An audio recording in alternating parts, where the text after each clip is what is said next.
میری جب پہلی جاب چل رہی تھی وہاں ایک حاجی صاحب تھے، ان کا نام تھا حاجی اقبال صاحب۔ حاجی اقبال صاحب بھی بابا جی تھے، نماز ہم ساتھ پڑھتے، بات چیت شروع ہو گئی، حال احوال شروع ہو گیا۔ تو ایک دن بابا جی مجھے کہنے لگے، تسلیم میاں کس علاقے میں رہتے ہو؟ میں نے بتایا کہ جی میرا تعلق ایک غریب علاقے سے ہے۔ فرمانے لگے قربانی کرتے ہو؟ میں نے کہا ہاں قربانی کرتے ہیں، کیا لے کر آتے ہو؟ میں نے کہا جی مل جل کے ساری فیملی ہماری جو ہے نا مل کے ہم ایک جانور لے آتے ہیں، گائیں لے آتے ہیں اور اس میں سارے مل کے لے کر آتے ہیں۔ تو فرمانے لگے تمہاری گلی میں اور کوئی قربانی کرتا ہے؟ میں نے کہا نہیں ہماری گلی میں تو شاید کوئی ایک آدھ بندہ کرتا ہو۔ کہنے لگے اور محلے میں؟ میں نے کہا محلے میں ہر گلی میں کوئی ایک آدھ بندہ ہے جو قربانی کر لیتا ہے۔ کہنے لگے کہ پھر تو ہر ایک کو گوشت نہیں ملتا ہوگا۔ میں نے کہا ایسا ہی ہوتا ہے۔ تو کہنے لگے اچھا چلیں ٹھیک ہے۔ کچھ دن گزرے، بقرہ عید قریب آئی تو پھر انہوں نے مجھ سے پوچھا تسلیم میاں جانور لے آئے؟ میں نے کہا ہاں جی جانور لے آیا۔ کہنے لگے اچھا کل ہم جانور لینے جا رہے ہیں، کیا آپ منڈی چلیں گے ہمارے ساتھ؟ میں نے کہا جی ضرور چلوں گا۔ وہ مجھے منڈی لے کر چلے گئے۔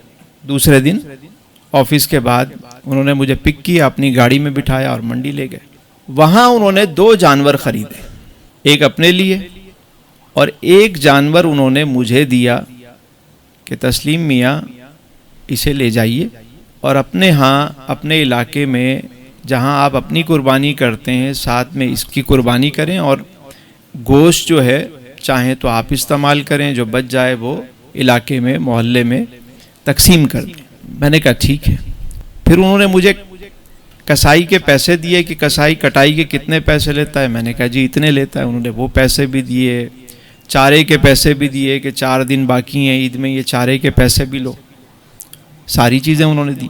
اب یہ میرے لیے ایک بڑا ایک فرسٹ ٹائم اس طرح واقعہ ہوا اور بڑا ایک مجھے اندر سے ایک فیلنگ شروع ہو گئی، ایک ایسی موٹیویشن ملی کہ میں نے سوچا کہ اللہ مجھے توفیق دے تو میں نے بھی یہی کام کرنا ہے۔ نیکسٹ ایئر اللہ نے اتنی برکت دی کہ ہمارے گھر کے 2 جانور ہو گئے، ایک حاجی صاحب نے دیا، 3 جانور ہم نے ذبح کیے اور جو گھر کے لیے گوشت رکھنا تھا وہ رکھ کے باقی تقسیم ہو گئی۔ تیسرے سال ہمارے اپنے 3 جانور ہو گئے، ایک حاجی صاحب نے دیا، 4 جانور ہو گئے۔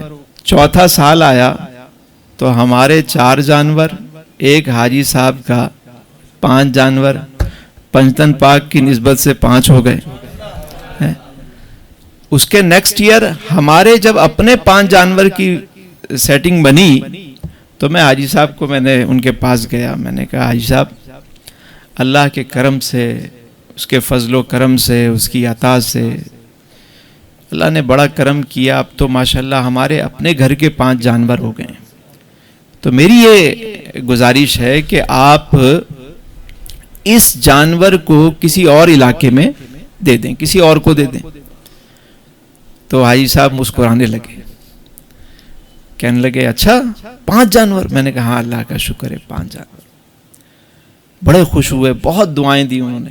اس کے بعد انہوں نے وہ جانور کسی اور علاقے میں کسی اور اپنے جاننے والے کو دے دیا۔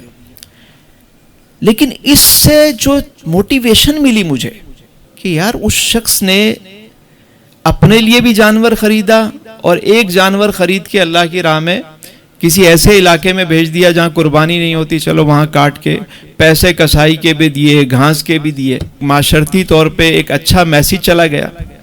فلاحی اداروں کو لوگ جانور دیتے ہیں، کرتے ہیں، میں تو کہتا ہوں اس سے بہتر ہے آپ اپنے کسی جاننے والے کو کسی ایسے ایریے میں جانور دے دیا کریں۔ اس سے کیا ہوگا، اس علاقے میں ایک ترغیب ملتی ہے، موٹیویشن ملتی ہے۔ آپ کی کوئی سسٹر ہے، کوئی بھائی ہے، کوئی ایسا جاننے والا ہے، قریبی رشتہ دار ہے، کوئی دوست ہے، قربانی نہیں ہوتی اور اللہ نے آپ کو توفیق دی، آپ کے پاس ہے مال، وسائل ہیں، آپ نے اپنے گھر کی قربانی رکھ لی ہے، تو ایک آدھ جانور لے کے، ایک بکرا، ایک گائے کوئی بھیج دیا کریں۔ آپ دیکھیں اس سے جو خوشی ملے گی اور جو دعا ملے گی اور جو اس سے آپ کے مال میں برکت ہوگی، مال میں برکت کا یہ وظیفہ ہے.